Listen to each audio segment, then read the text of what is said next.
going to be 3-0 without Curry. They're going to be 5-1, all of which is true. However, the way that they got to 5-1, the way that they got to a 3-0 start without Steph Curry to begin the season, oh, by the way, that's the amount of games they won when Steph was not on the court at all last season. They were 3-5 as a team, so that's certainly something. But they find a way to fend off the Houston Rockets as this team. There's just something different about them. And again, it was nearly catastrophic. Saved in overtime by Kuminga, saved down the stretch of the fourth quarter by Podziemski, saved by the fact that the Houston Rockets were unable to make a basket. And basically, they let them back into this basketball game. I mean, they missed 18 free throws. The Golden State Warriors did. They turned the ball over 9 times in the second half. 3 felt like in the last 3 possessions.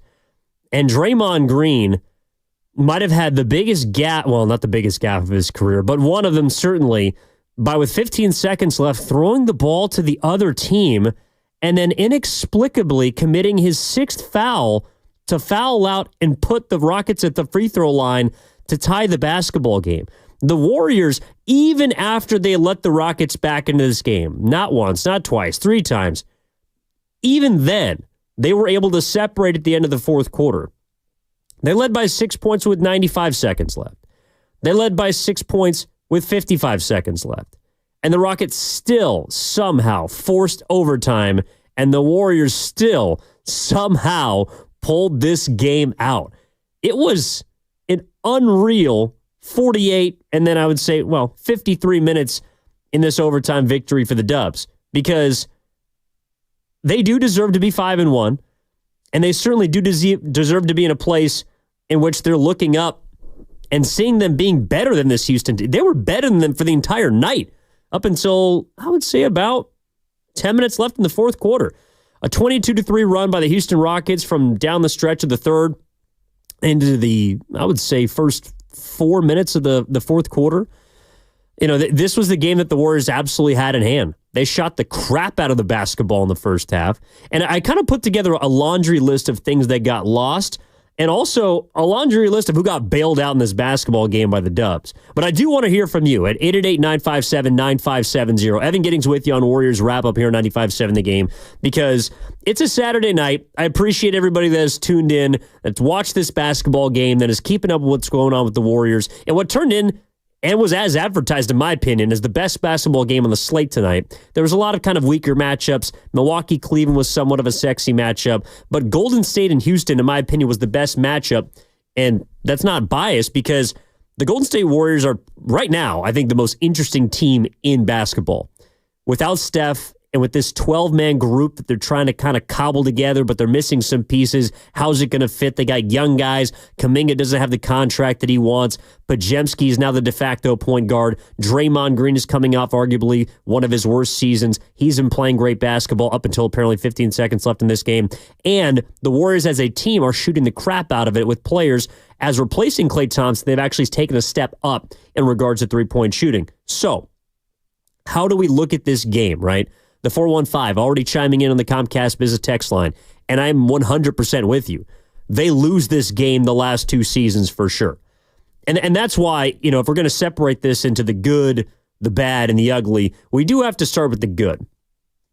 And to me, the good is this. The good is the Warriors nearly, literally, gave this game away, but they showed heart in a way that they did not have the last 2 seasons, especially last season. In 2023 alone, 2023-24 alone, they blew an NBA high 13 games when they led by 12 or more points. They blew 7 games in which they led by 15 or more points. You go to November 18th, they were up by 16 against OKC at home. They lost. December 8th at OKC, Draymond Green inexplicably fouls Chet Holmgren on a three-pointer in the final seconds. They lose in overtime. November 28th against Sacramento in Sac, they blow a 24-point lead. That's the game where Kerr took Moody out when he was on a heater. And then, of course, it culminates in the worst collapse of them all last season. Up 16 on January 4th at home against Denver. With 8 minutes left, they blow that game. Nikola Jokic hits a half-court buzzer beater to win. The Warriors lose this game tonight, every single time last season, but they didn't this evening. And that's what's feeding into this idea, this narrative, and this storyline that this is a different Warriors team. And that's why, as much as a lot of people fairly will criticize the Warriors for blowing a 31-point lead and nearly handing this game to Houston, I prefer to look at this as if they showed heart tonight. And again, a heart that was not there last year. And heart that right now has them at 5-1, just like they were last year. But it's a different 5-1. They did it without Steph. They did it down the stretch of the fourth quarter without Draymond, who fouled out. They did it in overtime without Podziemski, who fouled out. They did it with a lot of missing pieces against an entirely whole Houston team. The only player they were missing was Steven Adams. They had their entire starting lineup ready in this game, and they were playing great basketball coming in after blowing out the Mavericks 2 nights ago. Is Houston a title contender? No, in my opinion. But are they the best test that the Warriors have had yet? 6 games in? Absolutely. And that was the most adversity that the Warriors had put on themselves, but also were able to overcome in the process. Just like I said on Tuesday night when they were able to beat the Pelicans at home. They go down by 20. That's a game last year they roll over. That game is just over. They got absolutely rolled at home by the Pelicans last season, I believe. And they ended up winning that game by 20. They didn't win this game by 20 tonight. They did not win this game by 20, but they won the game. And that's why there is something a little bit different in the air tonight. Shout out Phil Collins. And it's because the Warriors are playing with heart. And the Houston Rockets on paper would better them. I mean, they're 6-point favorites in this game at home. They got more talent. They got younger, perhaps fresher legs. But the Golden State Warriors saw, I think, a couple of things from their young players. They saw, number one, Jonathan Kuminga grow up before our very eyes. He didn't play the perfect game, but he played his best game of the season. He probably had his best stretch of the young years so far in that second quarter. Had like 10 points in 8 minutes off the bench and looked like he's embracing whatever Steve Kerr is going to be able to throw at him. He had 3 massive baskets in overtime. The first shot he made, baseline fadeaway, cash, transition layup in which he's getting downhill, and that is the strength of his game to this point. And then he took Jabari Smith off the dribble. He's going left a lot more than I think than people understand, but he got to the cup on Jabari Smith, who's a 6'10", long, lanky forward, got around him. Jonathan Kuminga took over overtime when the Warriors didn't have anybody else to do it. Again, Draymond Green was out of the game. Pods, I know he's not an offensive force, but he also made 3 massive baskets down the stretch of that game in the fourth quarter. I guess you could look at Wiggins and say he's someone who's got to take over. JK seized the moment, and I was extremely happy to see, not just, of course, his line show up as 23 points in 26 minutes. He's one of the few guys that actually could hit a free throw. He had 6 rebounds in this game, an offensive board indicating activity. He was a plus 18. He was a game best plus 18. And he was the best player on the court when he was on it. That might have been my only critique, or one of the few critiques I had of Kerr, is during that rampant Rockets run between the tail end of the third and, of course, into the fourth quarter. Felt like he might have been able to plug some of the holes with Kuminga, who is playing well. But that's also part of the process of this team, right? If you're going to play that many guys, you got to be able to stick with them. And the guys he had on the court, I think Anderson, Waters, Podziemski had to play a lot tonight because there just weren't that many guys who could handle the ball available. But Kuminga was sensational in this game. From the 510, the Comcast Business Text line, JK was the GOAT and the hero in the same game. He had that boneheaded turnover, but scored 6 points in OT. Healed when hot, cold again, started 5 of 5, finished 2 of 6. That's true. Now, the boneheaded turnover to me, and maybe it gets glossed over a little bit, and I'm glamorizing Kuminga's performance as a whole. He wasn't perfect by any means. He did have 4 turnovers in this game. But the turnover, you want to talk about a GOAT, it's Draymond Green. Like, if we're really looking at the guys who got bailed out. I mentioned Kerr. I think that, again, he was restricted by injuries, particularly to the ball handlers. He probably stuck with Pods maybe a little bit too long in the third, early fourth, but he got rewarded down the stretch by sticking with Podziemski. Same with Kuminga. I was surprised that there was a little more slow-mo during the Rockets run than maybe I would have liked, but it overall wasn't something massive that I was going to criticize. But Draymond Green got bailed out. Draymond Green got bailed out of this game. And again, he kind of similar to, well, really the entire Warriors team. Draymond was awesome for the majority of this basketball game. In fact, he hit a big three in the fourth quarter when the Warriors began to sort of stabilize after the Rockets had came all the way back. But I thought Draymond played with his hair on fire in the first half defensively. He was pushing the ball. In fact, Draymond does deserve a lot of credit. He played a game-high 35 behind Podziemski, 35 minutes in this game, had 11 rebounds, 4 offensive. He was banging with Şengün, who didn't really play that much in the second half, by the way. And was also, of course, he had to rebound with Jabari Smith. And apparently, Tari Eason, like that guy is on the newest list of Warriors killers for 2024-25. That guy had 27 points off the bench with 6 offensive rebounds. Eason was a maniac. And I'd obviously heard of him before, but when you're going into this game, Houston plays a lot of their starters. They play heavy minutes, like Fred VanVleet played 40. Jabari Smith played 37 minutes. Jalen Green played 34. Eason's the reason why Şengün probably didn't play. They decided to go small and get athletic, and Eason was awesome. So Draymond had to deal with him a little bit as well. Amin Thompson played 35 minutes. He was also good, crashing the glass, had 11 rebounds. But Draymond got bailed out for that last with 15.5 seconds, I believe it was. Like this is, well, I mean, the Warriors as a whole got bailed out, but here's what happened. All right, here's the ugly of this game. Not only the fact that they missed 18 free throws. I mean, they had a chance to go up by 40 in this game if they could just punch a couple from the free throw line. And certainly enough free throws if they make a decent amount of them to at least keep the Rockets at bay and not make this a close game. The Warriors went to the free throw line 50 times in this basketball game. In fact, in a way, I think going to the free throw line in the third quarter, I think they got a total of 20 trips to the stripe. They made 14 of them. But in a way, it almost killed their flow. I don't know if people saw this watching the game, but going to the free throw line so much, I felt like stopped the rhythm of what was working offensively, because when they were making shots, getting back, getting set on defense, they were able to play a little bit faster. They can get up and down the court. The free throws, I mean, you never complain about getting free opportunities. You want to cash in on them. But in a way, I feel like the amount of free throws they shot in the second half, particularly in the third quarter, sort of crippled their momentum offensively.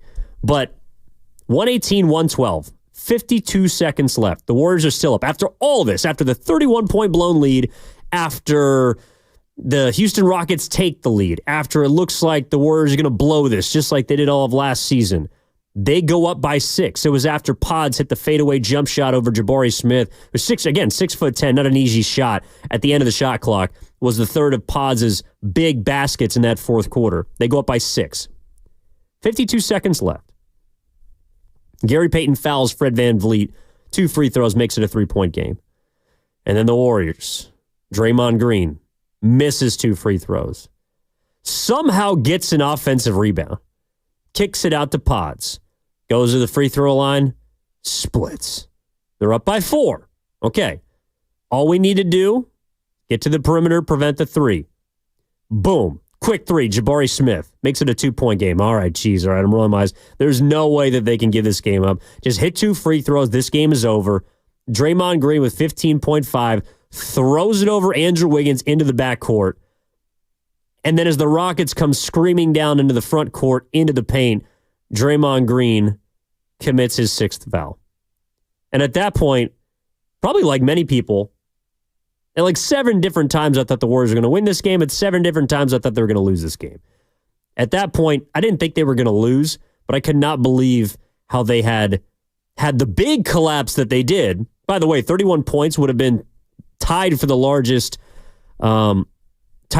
largest lead blown in the history of basketball. I believe it would have been the largest lead blown in Golden State Warriors history. So macro level, they blow that lead. And then 6 points with 35 seconds left, or 52 seconds left, pardon me, they blow that lead too. And they get to overtime, Jonathan Kuminga set the tone, carried him home, and the Warriors found a way to walk away with the win. I mean, it was sixth game of the season. We got 76 more of these. Are you kidding me?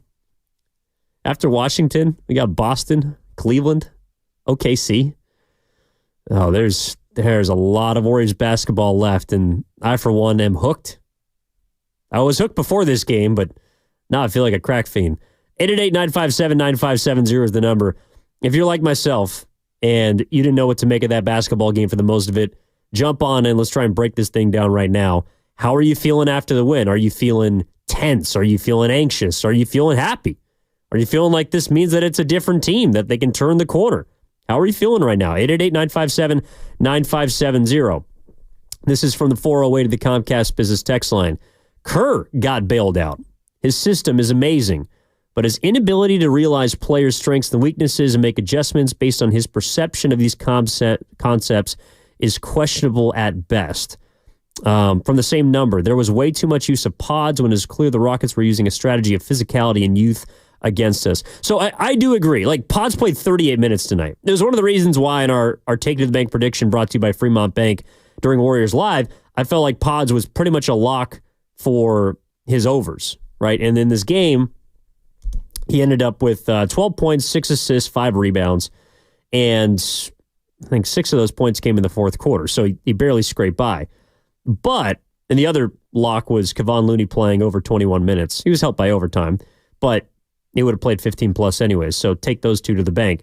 The thing about pods is, as much as I'm with you 408, that he probably played too much for me, I'm just not really sure who else was going to handle the ball in this game. I mean, seriously, you're down Curry, obviously, and your best backup guard who can handle the rock is probably Melton, outside of Potts. So, like, those are your three primary ball handlers. I mean, Draymond Green initiates the offense, but even, like, Buddy Hield turned the ball, bringing the ball up. Andrew Wiggins got his pocket picked by Jabari Smith.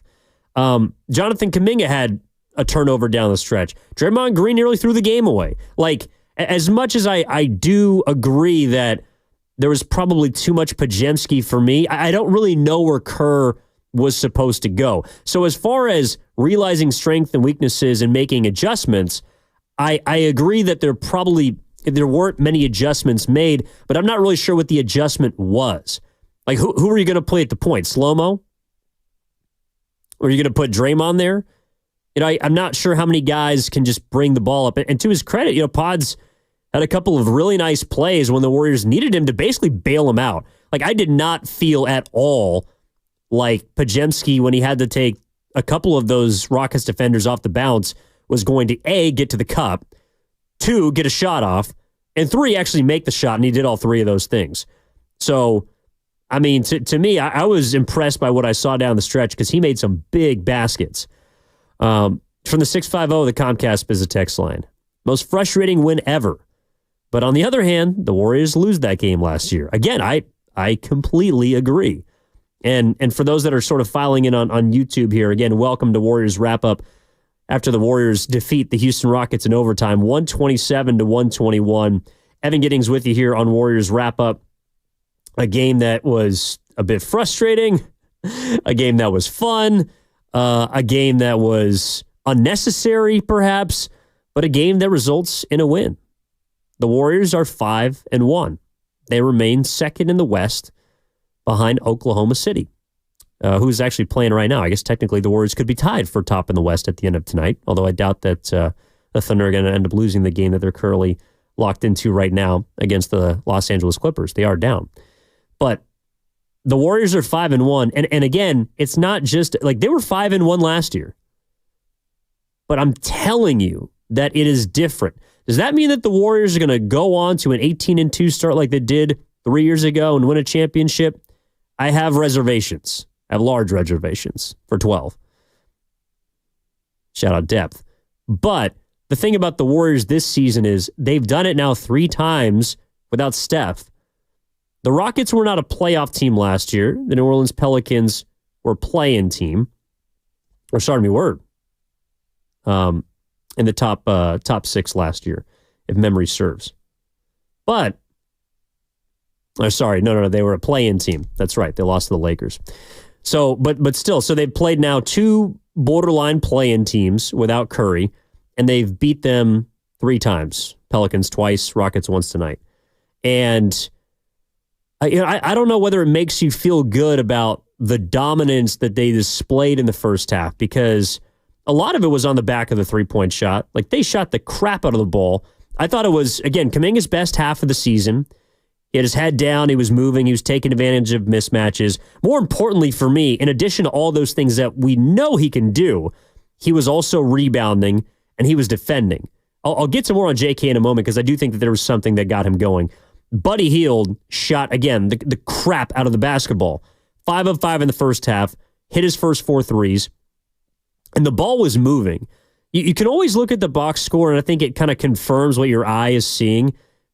Always look at, I would say, at the end of the first half and then third, if you can, if you have a box score in front of you, if you feel like the Warriors are playing well offensively, if they're making shots, sure, you can look at percentages, but look at the amount of assists they have in compared to their makes. In the first half, they made 25 field goals. Pardon me. They had 25 assists. 25 makes. Good Lord, Evan. 25 makes, 20 assists, and only 5 turnovers. The bench outscored Houston 42-17. So the ball was moving. It wasn't sticking. And I thought the Warriors were playing in rhythm. Again, in the third quarter, I realized that it's good to get to the free throw line as much as you can, because you think about those free throws as being free, though tonight they were not. They missed 18 of them. But something about it, like I felt like it kind of restricted the flow of their offense, because once they started missing some free throws, the Rockets started to run. The crowd got into it. You're on the road. You can feel the lead begin to shrink. And then you just saw the Warriors begin to play iso ball. Like, that is one thing where I probably have the biggest critique of Kerr. The rotations are one thing. I think he was a bit handicapped by the fact that there wasn't much to go to adjust to. But the Warriors basically offensively just played one-on-one basketball the entire time the Rockets went on that 22-3 run. When they started, I think it was either 11-0 or 13-0 at the beginning of the fourth quarter. Game became even like that in the blink of an eye. The Warriors were just playing iso ball. And it was Wiggins, you take your turn. Kuminga, you take your turn. Pods, you take your turn. Buddy, you take your turn. They weren't playing the way that they had played in the first half. And I realized that you're not going to shoot 60% every single half, but the Warriors, the basketball was just sticky. And I think the Rockets were able to also just get in the grill and know that nobody is going to be able to dribble around them. And that is something that I did take a receipt of, because that was also something that hurt the Warriors last year. As much as Curry is an all-timer, Curry's a bit loose with the rock, and the Warriors don't really have a point guard that you just can't take the ball from. That was the one benefit of having Chris Paul on the team last year, is that he rarely gets his pocket picked, and his assist-to-turnover ratio is one of the best in NBA history. So the Warriors don't really have a firm grip right now in regards to ball handlers, and they certainly didn't tonight without Curry and Melton to kind of lean back into once Pods began to get a little bit loose with it, especially at the beginning of the fourth quarter. So that's something to certainly keep an eye on. But I'm with everyone that right now is kind of, I think, echoing what I believe and said at the beginning of this show, is that the Warriors do not win that game last year. Again, I'll go through the games that stuck out in my mind watching the tail end of that, as I was kind of jaded by last year's season and expected them to lose. Last year, they blew an NBA high 13 games when they led by 12 or more. They blew 7 games in which they led by 15 points or more. On November 18th last year against OKC, they were up 16. They lost in overtime. That was a game in which the Warriors opted not to foul. Holmgren hit a 3. They won in overtime. The Thunder did. And then less than a month later, also against OKC, on the road, the Warriors decided to foul, and they fouled Chet Holmgren taking a 3-pointer. He sunk 3 free throws. The Thunder won overtime. November 28th at Sacramento, the Warriors had a 24-point lead. They blew that. I think also in between the OKC and Sacramento game, if memory serves, there was a Clippers game on the road in which the Clippers did not lead until the final shot made by Paul George with 6 seconds left. And I want to say they led by nearly 20, if not 20 or more, in the second half of that game. So also chalk that up. And then the pièce de résistance was January 4th at home against Denver. They blew a 16-point lead with 8.5 minutes left, and Joker hit the half-court three-pointer to win the game for Denver. So the Warriors last year absolutely blow this game. But this season, without Curry, without Melton, and then without Draymond Green in the final seconds in overtime because he fouled out, and without Pods for much of overtime because he fouled out, they found a way to win a pretty much full-strength against a full-strength Rockets team. And I thought that was extremely impressive. So, again, we want to hear from you at 888-957-9570. If you want to call in, please let us know how you're feeling about the game, how you're feeling about the start. First 6 games, Warriors are 5-1. They're 3-0 without Steph Curry. We're going to take a break, be back on the other side, and listen to what Steve Kerr had to say after his team survives, with heart, the Houston Rockets, and they do it in agonizing fashion. But they end up getting it done. 127-121 is the final score. Evan Giddings backed up this on Warriors wrap-up on 95.7 The Game. Xfinity here. How can we...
Now back to Warriors Wrap Up on 95.7 The Game.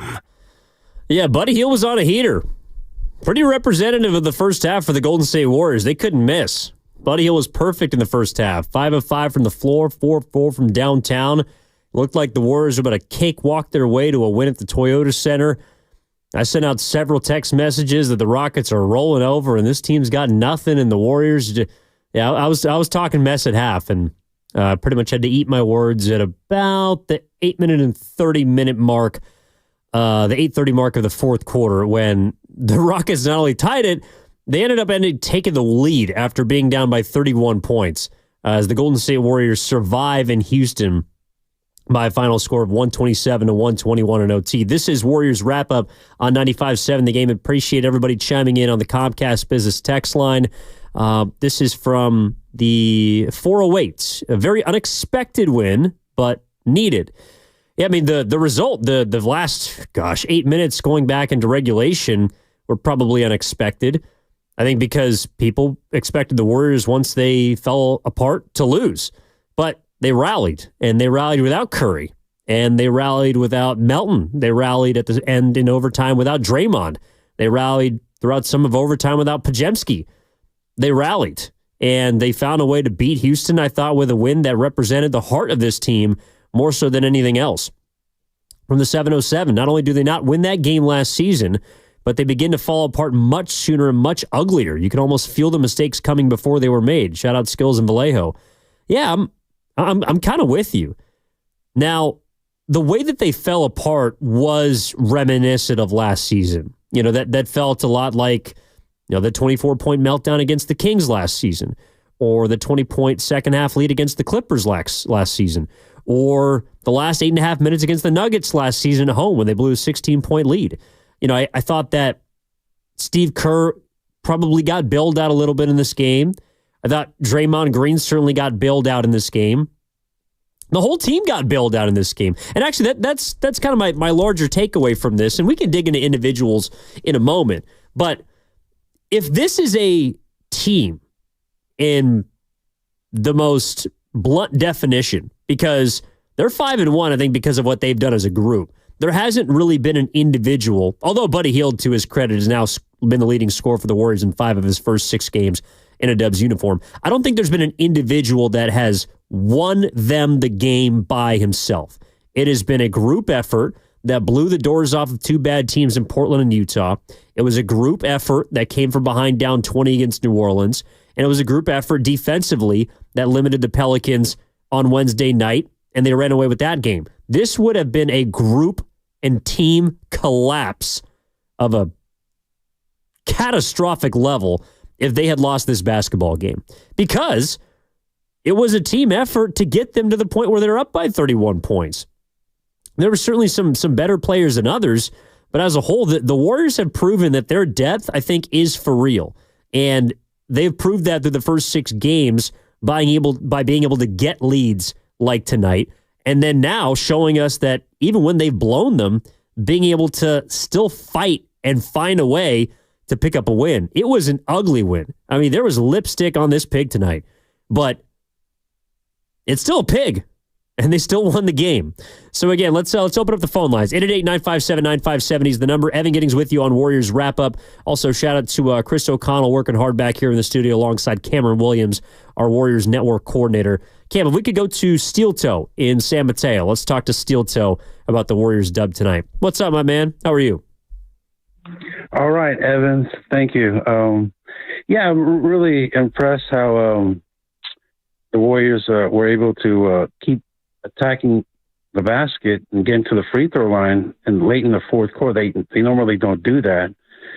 And I'm still learning how this roster is playing, and that's why I wanted to ask you a question. Do you think Lindy Waters the third could be a backup point guard? I didn't get to see him play a lot behind Podziemski and relieve him from dribbling too much. I'm still learning how this team is. Do you think he could be a good backup point guard? Thank you. Thanks, Steel Toe. I think there are a lot of things that Lindy Waters can help this team with. Being a point guard, I'm not so sure. And actually, that was one thing that I wrote down during the Rockets' run, is that the Warriors still don't really have a point guard. And I know that Curry's coming back, but even Steph, we'll see. He's also been known to be loose with the basketball. And last year, it felt like, I don't know, maybe it just all came to a head during the Kings play-in game. But when teams press the Warriors, they did this last year, and I think the Rockets found some success with doing it tonight. When teams press the Warriors, when they get physical with the Dubs, they can turn them over, and they can make them, more importantly, feel uncomfortable. I think we saw some of the shortcomings, obviously, of Podziemski as a true point. I think we saw the looseness in the second half with the Warriors as a whole. And as the Rockets began to build confidence, they got the crowd into this game, it felt like they didn't believe that anybody could go around them. I think that the Warriors have players a la Kuminga, Wiggins to some extent. They have players that can go through guys or over guys, but very rarely off the dribble can they go around them. Pods was able to find some success in the fourth quarter, but it was with footwork. It was with patience. And he made some fantastic plays. But those are really difficult shots. And to his credit, he put them in. JK, I've noticed that when he's at a standstill, like when he's in his triple threat position, and he can get the first step off the bounce, then he can go by you. But when he's dribbling and it's in the half court, it's kind of difficult for him to get to his spot unless it's a fadeaway, which, again, to his credit, that was the first shot he made in overtime, and that was a gorgeous jump shot from the right baseline. But as a whole, yeah, I'm kind of with you, Steel Toe. The area of ball control continues to be somewhat of a concern for the Warriors. So we'll see how they play against, again, they got some good teams coming up. Boston, Cleveland, OKC, those have good physical wings that can get in your jersey. And it felt like the Rockets specifically tonight, they just had the Warriors in jail to begin the fourth quarter. All right, Barry's out in Santa Rosa. Wants to talk about this season versus last season. Barry, what's going on? You're on Warriors Wrap-Up on 95.7 The Game. How are you? Fine, how are you? I'm doing great. I finally caught my breath. Okay, great. Yeah, I just have that bad taste in my mouth from last year when the Warriors found every single way to lose. What do they call it? A clutch game or something? They just stunk it up. And this, although it's very early this year so far, they've won a couple of games where they were really threatened, maybe more than a couple of games already. So that's awesome. And their point differentials, not talking about this game, but when they've won so far this year, have been so wide. It does remind me of their glory years when they were beating what out of these other teams. So that's awesome. Also, before I go, I want to give a congratulations or whatever to Tim Roy, because I grew up, a Lakers fan, and I listened to Chick Hearn for many, many years, and a lot of really, famous announcers. And Tim Roy just does an outstanding job of describing the games and making it very enjoyable. Thanks, Barry. Well, I wholeheartedly agree with that. Yeah, Tim Roy is one of the best. And, people like to poke some holes at broadcasters that are getting up there in age. Tim Roy has not lost his fastball. And basketball is one of the more difficult sports to describe on radio at the pace that you can, I don't know, the game demands you that you speed up and then you talk like a machine gun. Tim Roy doesn't do that. He eloquently and effectively breaks down every single thing that happens. And I really enjoy listening to him. In fact, we listen to him during the game as we're kind of watching on television. And he's a bit ahead of the TV broadcast. And so our network coordinator, Cam, will jump up for joy when the Warriors do something. Or I'll hear, oh, no, coming from the back.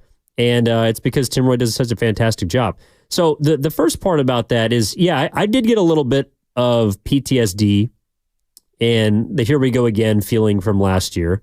But there's been nothing so far through 6 games that indicates to me that this is like last season.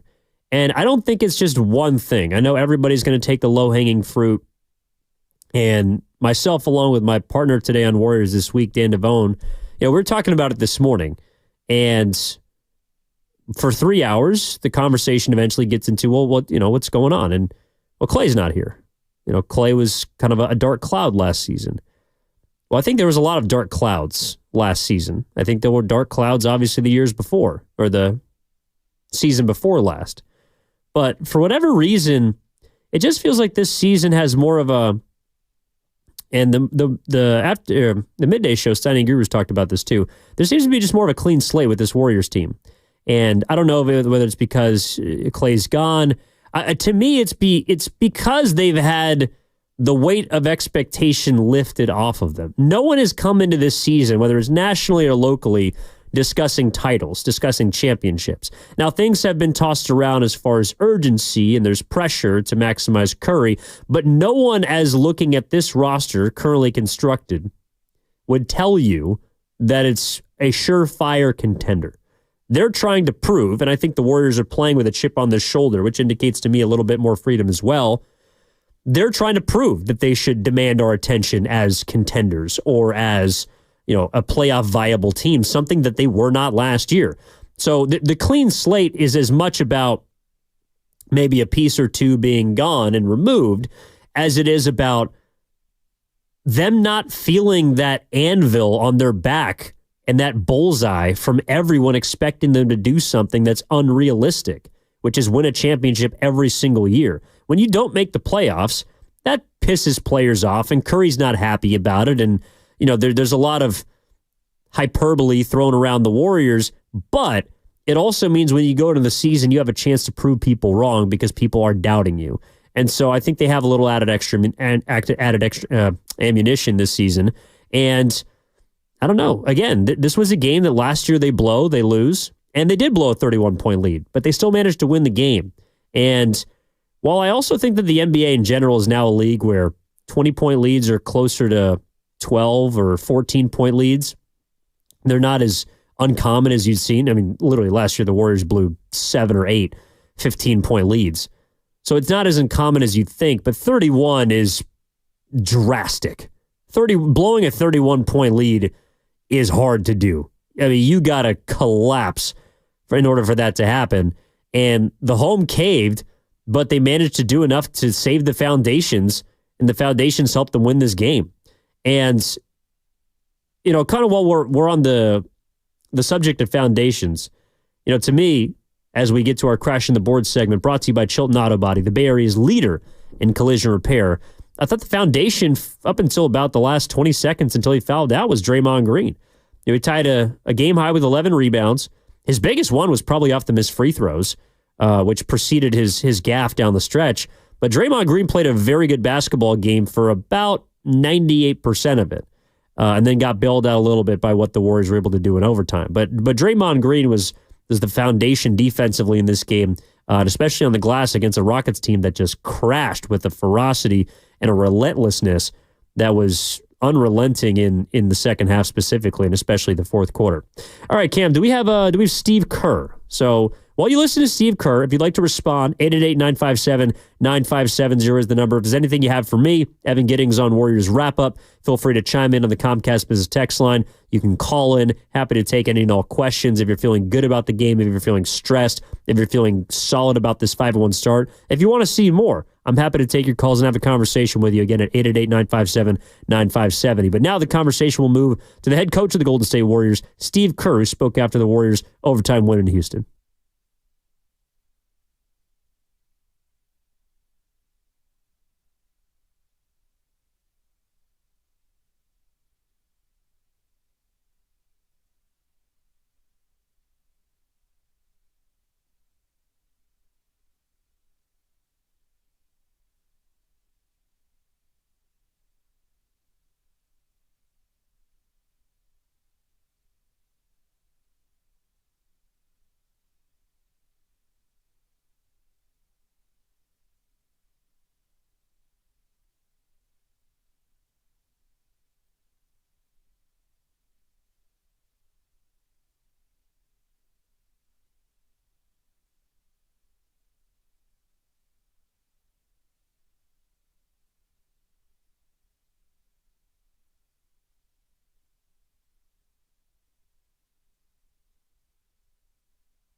That was Steve Kerr speaking after the 127-121 overtime victory in Houston by the Golden State Warriors. 5-1 overall, 3-0 without Steph Curry. A couple of big takeaways from that.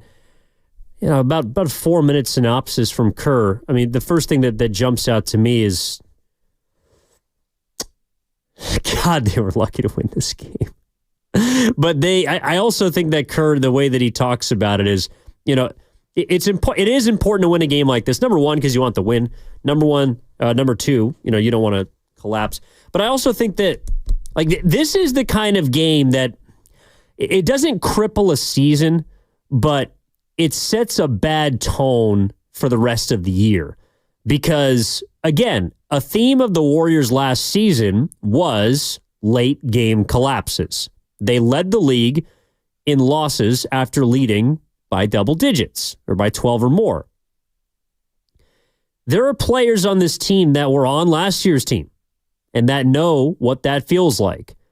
Now having the feeling of, you know, essentially blowing one of the biggest leads in the history of basketball, but then finding enough to get it done, to get to the finish line, that's something that you can put in your back pocket. That's almost a mental receipt so that the next time it happens, and why Kerr was saying it was important they went through this, it is important that they won this game. Because if you lose it, the next time that a landslide begins, you immediately revert back to where you were on November 2nd in Houston. But when you win that game, you have confidence that it doesn't matter how far you fall, you can always get back up. And I think that it's important this early in the season for the Warriors to win a game like that. They won some close games at the beginning of last year, but not ones in which they blew. Typically, when they relinquished a lead last season, they gave it up for good. That's not the same case so far on the young year, now 6 games in. So that's one thing.